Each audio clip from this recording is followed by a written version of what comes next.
성도 여러분, 요즘 현대인들이 가장 불안해할 때가 언제인지 아십니까? 바로 휴대폰을 집에 두고 왔을 때입니다. 이것은 우리 어른들뿐만이 아니라 학생들도 마찬가지인 것 같아요.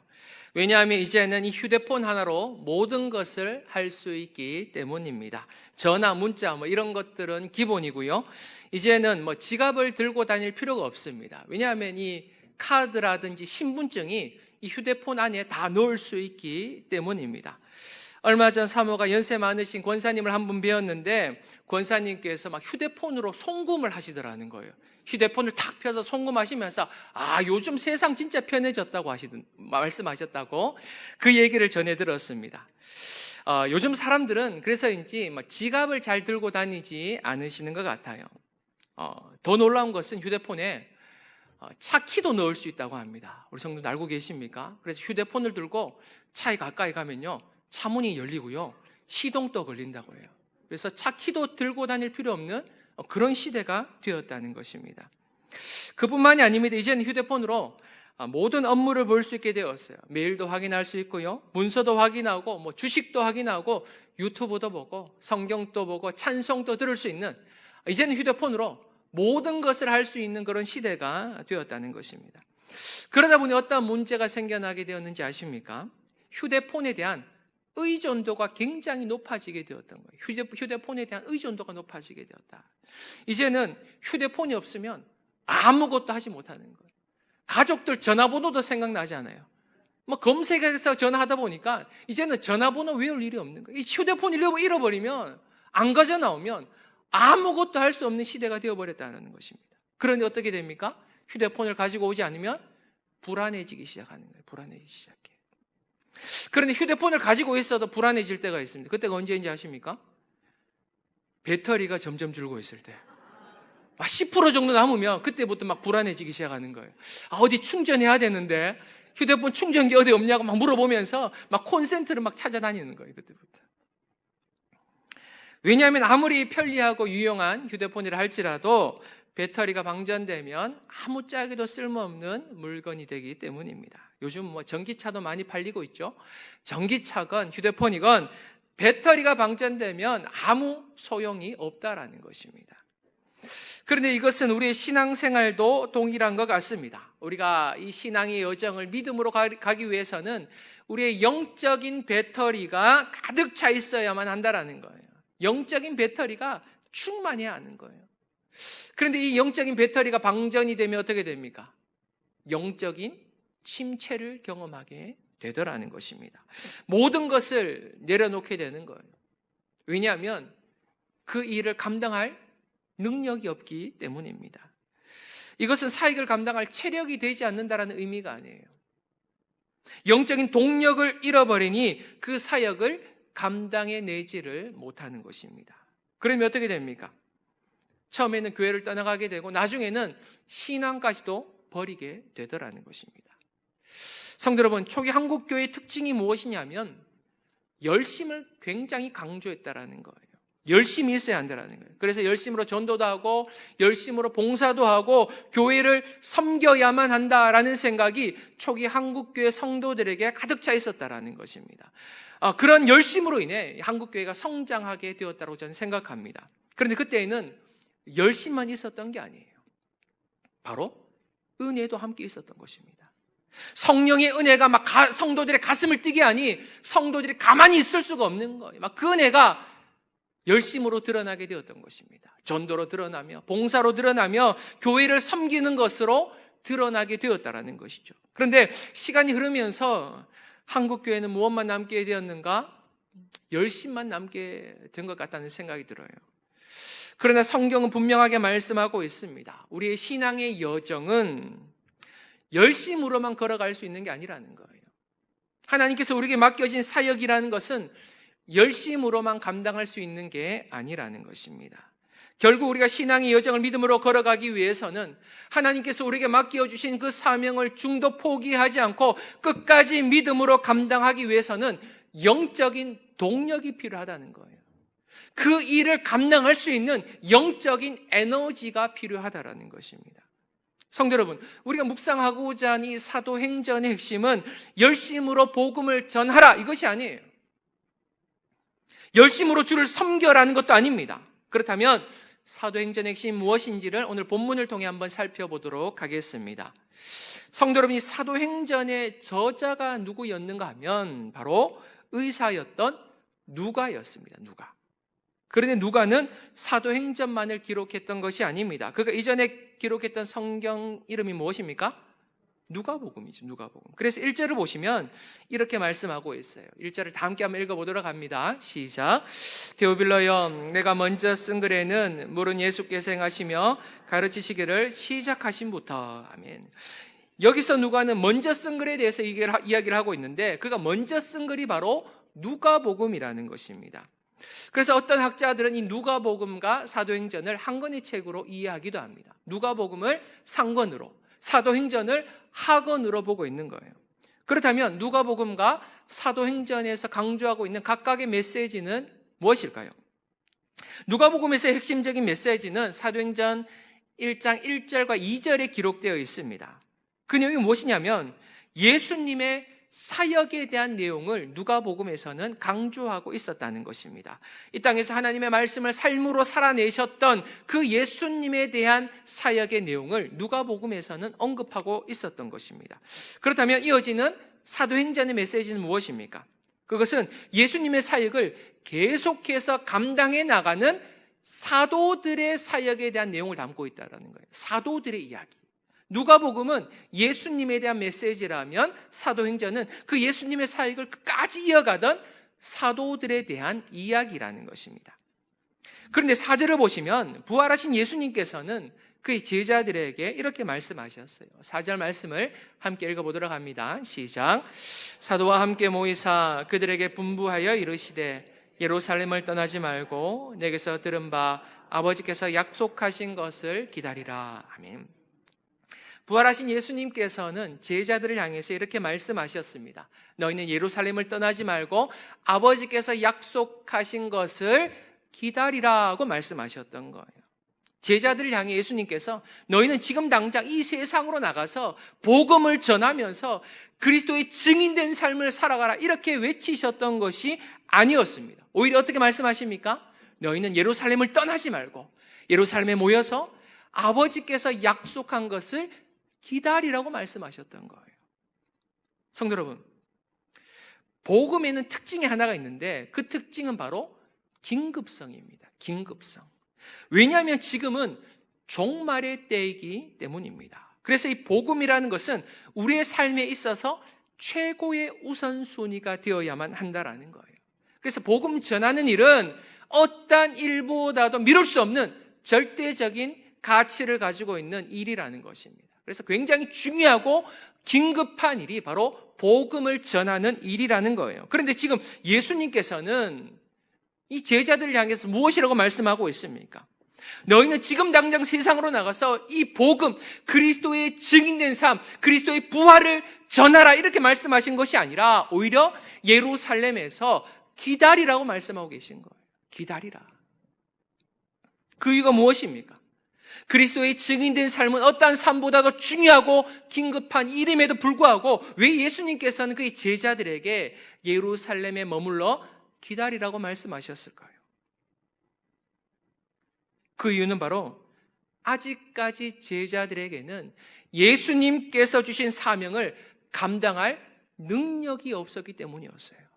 그 사역을 감당할 영적인 동력이 없었기 때문이었습니다. 성도 여러분, 예수님의 제자들은 예수님의 말씀을 직강으로 들은 사람이에요. 직접 들은 사람들이었습니다.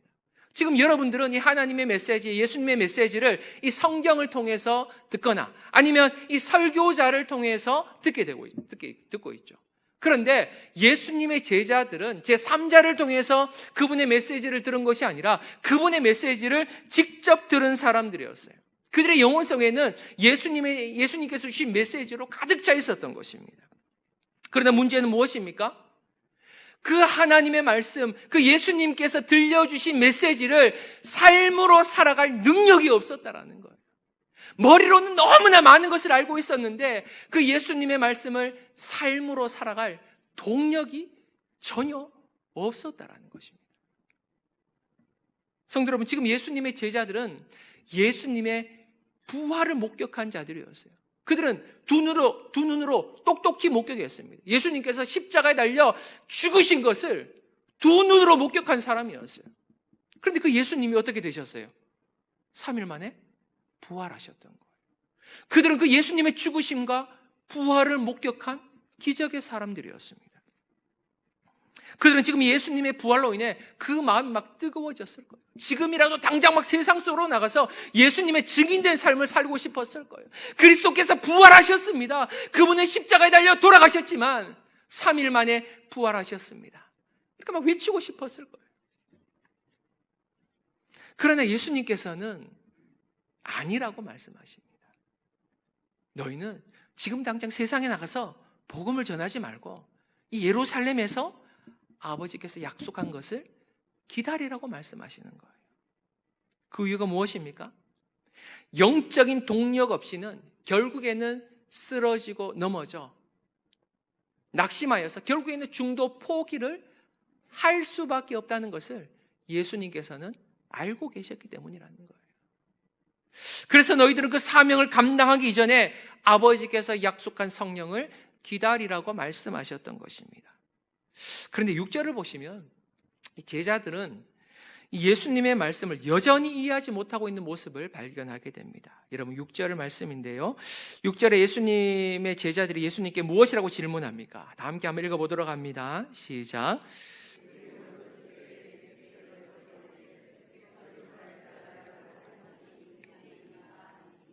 지금 부활하신 예수님을 만난 제자들이 무엇을 기대하고 있었는가 하면 바로 이스라엘의 회복을 기대하고 있었던 거예요. 이스라엘의 회복. 그들은 부활하신 예수님을 만났음에도 불구하고 그들의 관심은 여전히 자신들의 기대함과 자신들의 시간표에 머물러 있었던 것입니다. 예수님께서 부활하셨으니 이제는 로마의 압제로부터 우리 민족을 구원해 달라는 것입니다. 이제는 주님 때가 되었지 않습니까? 성도 여러분, 이것을 통해 알 수 있는 것은 지금 제자들이 어디에 관심을 가지고 있나? 우리는 이것을 발견할 수 있어요. 지금 제자들이 어디에 관심을 가지고 있습니까? 자신들이 살아가고 있는 삶의 현실에 관심을 가지고 있는 거예요. 자신들이 살아가는 그 삶의 환경에 관심을 가지고 있었다는 것입니다. 그래서 지금 그들의 요청이 무엇입니까? 예수님, 우리가 살아가고 있는 이 삶의 현실을 좀 바꾸어 주시옵소서. 로마의 압제가 너무 심해서, 간섭이 너무나 심해서 살 수가 없습니다. 이스라엘의 영광을 다시금 회복시켜 주시옵소서. 예수님이 그렇게 요청하고 있는 거예요. 예수님께서 부활하셨으니 이제는 로마로부터 우리 민족을 구원해 주시옵소서. 그러나 예수님께서는 그들의 요청을 굉장히 단호하게 선을 긋고 계시는 모습을 발견하게 돼요. 때와 시기는 아버지께서 자기 권한에 두셨으니 그것은 너희의 알 바가 아니라고 말씀하십니다. 여기서 알 바가 아니라는 것은 너희가 알 수 있는 게 아니라는 거예요. 왜냐하면 때와 시기는 아버지만 아시고 이것은 천사도 모르고 아들도 모르기 때문이라는 것입니다. 그러면서 하시는 말씀이 우리가 잘 알고 있는 사도행전 1장 8절 말씀을 그들에게 주셨던 거예요. 다 함께 한번 읽어보도록 하겠습니다. 시작. 성령이 너희에게 마시면 너희가 권능을 받고 예루살렘과 온 유대와 사마리아와 땅끝까지 이르러 내 증인이 되리라 하시니라. 아멘. 지금 예수님께서는 제자들을 향해 무엇이라고 말씀하십니까? 8절 말씀을 정리하면 너희에게 성령이 임해야만 한다는 거예요. 성령이 임해야만 한다. 지금 예수님께서 이런 말씀을 하신 이유가 무엇이냐면 정말 중요한 것은 세상의 변화가 아니라 바로 우리 영혼의 변화임을 가르쳐주고 있다는 거예요. 세상이 변하는 것보다 훨씬 더 중요한 것은 우리 영혼의 변화임을 말씀해주고 있다는 것입니다. 성도 여러분, 하나님께서는 이 세상을 바꾸시기 전에 어떤 작업을 먼저 하시는가 하면 하나님의 사람들을 먼저 바꾸어 가시더라는 거예요. 성도 여러분, 이스라엘이 변화되면 제자들의 영혼이 좀 변화될 것 같습니까? 이스라엘이 회복되고 로마가 변화된다고 해서 사실 제자들의 영혼이 변화되는 것은 아니라는 것입니다. 그들의 삶은 조금 나아질 수 있겠죠. 그러나 그들의 영혼의 변화에는 아무런 도움이 되지 않는다라는 것입니다. 그렇다면 로마는 어떻게 변화될 수 있을까요? 이스라엘은 어떻게 회복될 수 있을까요? 바로 성령으로 충만한 하나님의 백성들을 통해서 그 일이 가능하다라고 말씀하고 계신 거예요. 성령 충만한 그리스도인들이 하나님의 말씀을 삶으로 살아내게 될 때 로마도 변화되고 이스라엘도 회복됨을 지금 예수님께서는 말씀해 주고 있다라는 것입니다. 성도 여러분, 이것은 우리도 예외가 될 수가 없겠죠. 우리는 늘 나라가 문제라고 이야기합니다. 사회가 문제라고 이야기하죠. 그래서 나라가 변하고 사회가 변해야 된다, 세상이 변해야 된다, 이렇게 이야기를 합니다. 그리고 그렇게 기도하고 있습니다. 하나님, 우리나라를 변화시켜 주시옵소서. 정의와 공의가 충만한 하나님의 나라가 이 땅 가운데 임하게 하여 주시옵소서. 이것이 바로 그리스도인들의 사명이에요. 우리는 이렇게 기도해야만 합니다. 나라를 위해서, 세상을 위해서, 사회 문화적인 전반적인 부분을 위해서 기도해야만 하는 거예요. 나라만 그런 것이 아닙니다. 교회도 마찬가지입니다. 이 땅의 교회들도 문제투성이입니다. 문제가 없는 교회가 없을 정도로 교회도 문제들이 굉장히 많죠. 그래서 교회를 위해서도 기도해야만 하는 거예요. 하나님, 교회의 주인은 사람이 아니라 예수님이 되게 하여 주시옵소서. 주님께서 교회를 다스려 주시고 교회를 통해서 하나님의 나라가 확장되게 하여 주시옵소서. 우리는 이렇게 기도해야만 하는 거예요. 그러나 오늘 본문에서 예수님께서는 분명하게 말씀하고 있습니다. 나라가 변하고 세상이 변하고 교회가 변하는 것도 너무나도 중요하다는 거예요. 그러나 예수님께서는 누구를 통해서 세상을 변화시키고 누구를 통해서 나라를 변화시키고 누구를 통해서 교회를 변화시켰다라고 말씀하고 계십니까?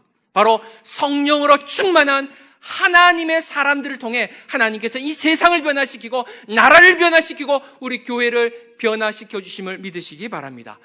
이게 바로 하나님의 방법이라는 거예요. 하나님의 방법. 사람을 통해 변화시켜 가는 것, 사람을 통해 세상을 변화시켜 가는 것, 사람을 통해 이 나라를 변화시켜 가는 것, 그것이 바로 하나님의 방법이라는 거예요. 성도 여러분, 그렇다면 우리 교회는 어떻게 변화될 수 있습니까? 하나님의 방법이 무엇이라고 말씀드렸어요. 바로 성령으로 충만한 믿음의 성도들을 통해 우리 교회를 변화시켜 가심을 믿으시기 바랍니다.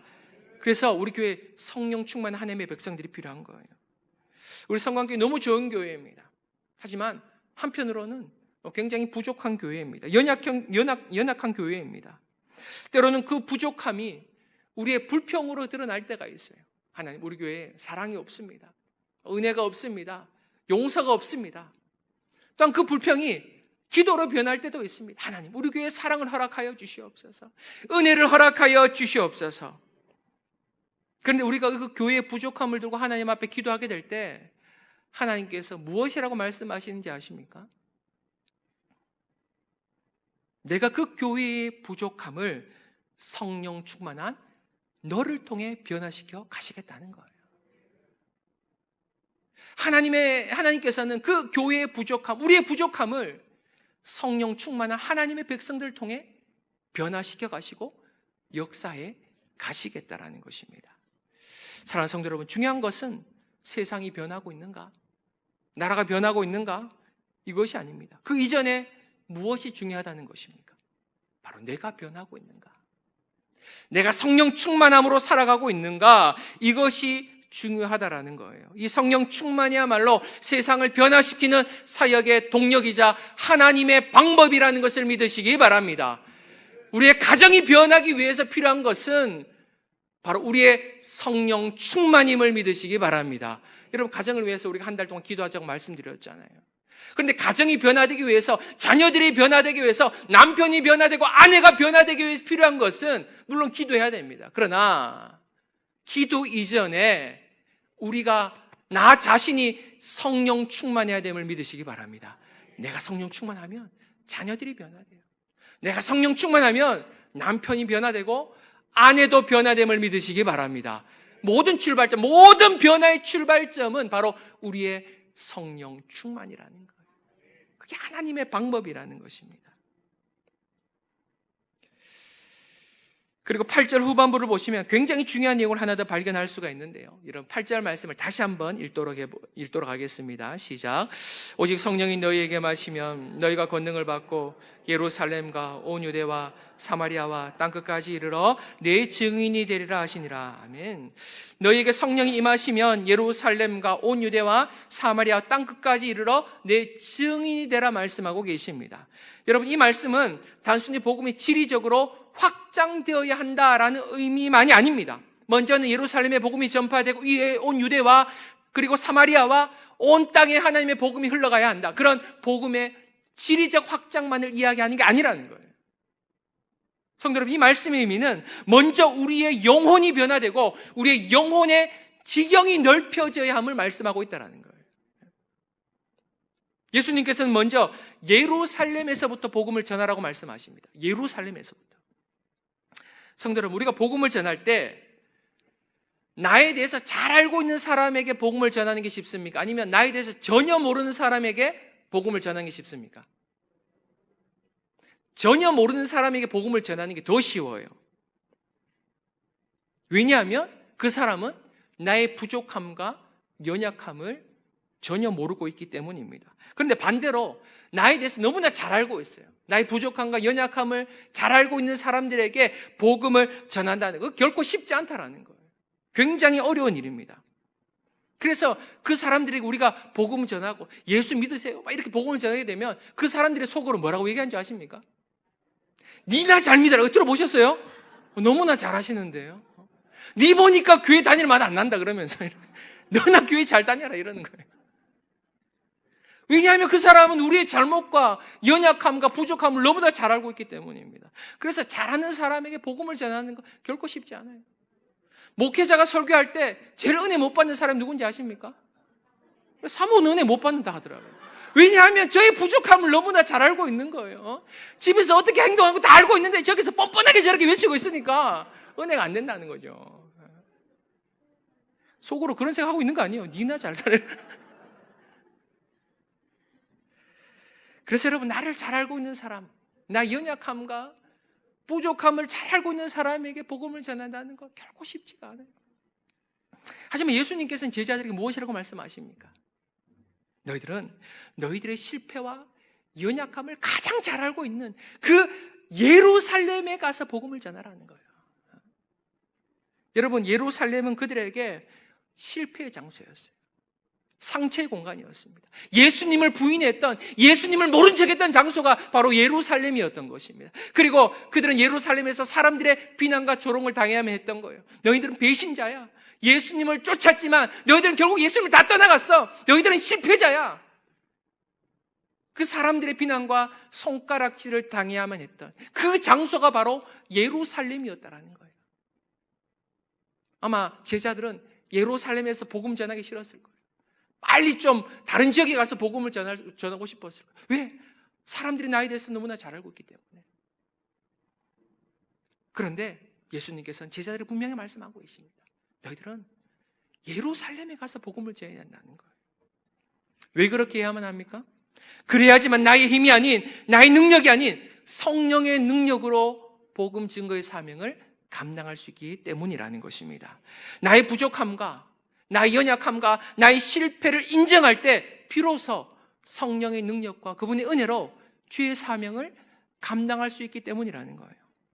그리고 계속되는 말씀을 보시면 예수님께서는 예루살렘을 넘어 온 유대와 사마리아 땅에 가서 증인된 삶을 살아가라고 말씀하고 계십니다. 성도 여러분, 유대인들에게 사마리아 땅은 미움과 편견의 땅이었습니다. 유대인들은 이렇게 멀리 돌아가면 돌아갔지 사마리아 땅을 이렇게 통과하지 않았어요. 그들은 사마리아 사람들과 상종을 하지 않았습니다.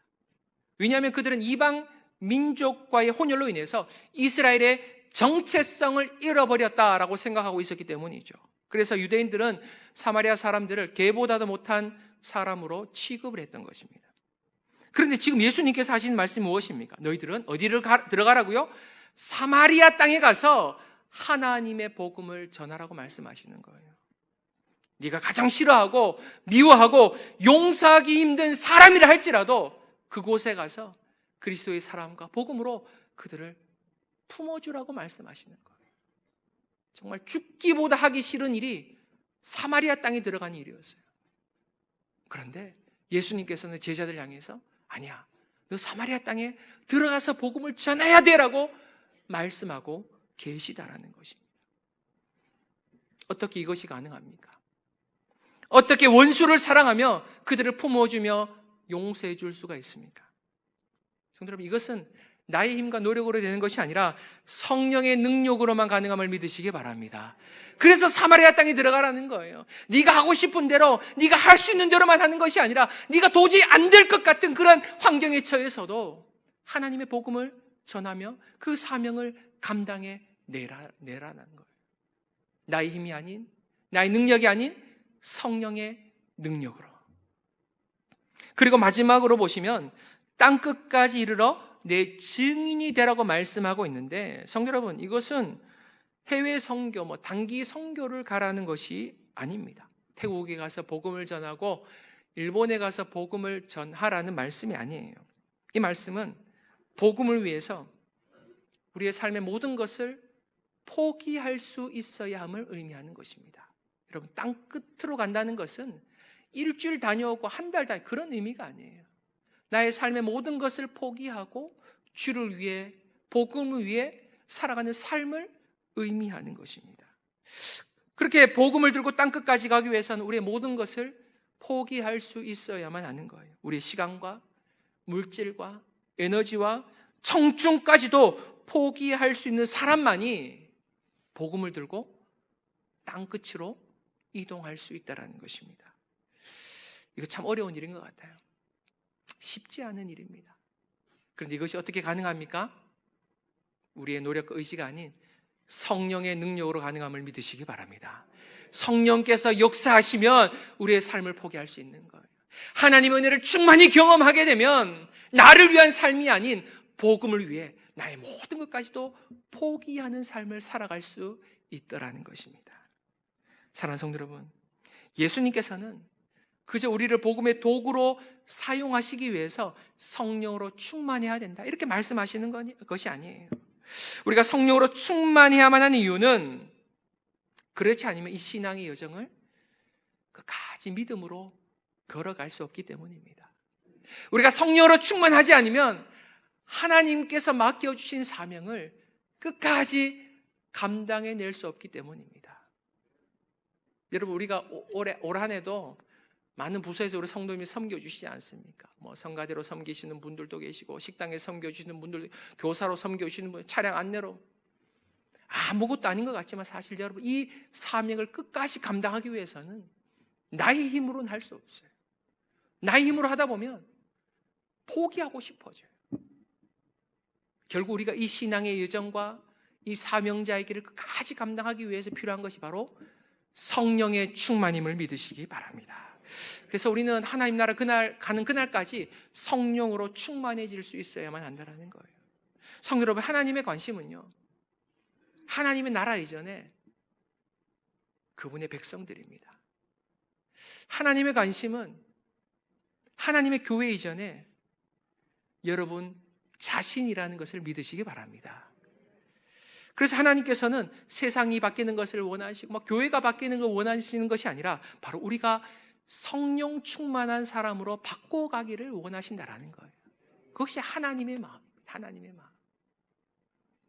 그러나 이 신앙의 여정, 이 믿음의 여정, 사명자의 길을 끝까지 걸어간다는 건 결코 쉽지가 않아요. 포기하고 싶을 때가 얼마나 많은지 모릅니다. 영적인 배터리가 방전되어서 영적인 침체를 경험할 때도 얼마나 많은지 몰라요. 그럴 때 하나님께 은혜를 구할 수 있기를 주의 이름으로 간절히 축원드립니다. 여러분, 왜 하나님의 은혜를 구해야 되는가 하면 이 성령은 우리가 구한다고 해서 받을 수 있는 게 아니에요. 오직 성령이 너희에게 임하시면이라고 되어 있죠. 그리고 약속한 성령을 기다리라고 말씀합니다. 그들이 기도할 때 성령이 임했는데 여러분이 기도하면 성령을 주신다, 그런 공식이 성립되는 게 아니라 기도한다라는 것은 겸손히 하나님의 은혜를 간구한다는 거예요. 하나님께서 준비한 예배한 그 선물 성령을 우리에게 은혜로 허락하여 주시옵소서. 우리가 더욱더 낮은 모습으로 주의 은혜를 구하게 될 때 하나님께서는 그 약속된 성령을 우리에게 주시며 그 성령을 통해 이 신앙의 여정과 사명자의 길을 끝까지 걸어가게 하심을 믿으시기 바랍니다. 우리 성광의 모든 성도님들은 성령으로 충만하여 하나님께서 맡겨주신 그 사명자의 길을 묵묵히 걸어갈 뿐만이 아니라 성령 충만한 여러분의 삶을 통해 여러분의 가정이 회복되고 교회가 회복되고 이 나라가 회복될 수 있기를 주의 이름으로 간절히 축원드립니다. 기도하겠습니다.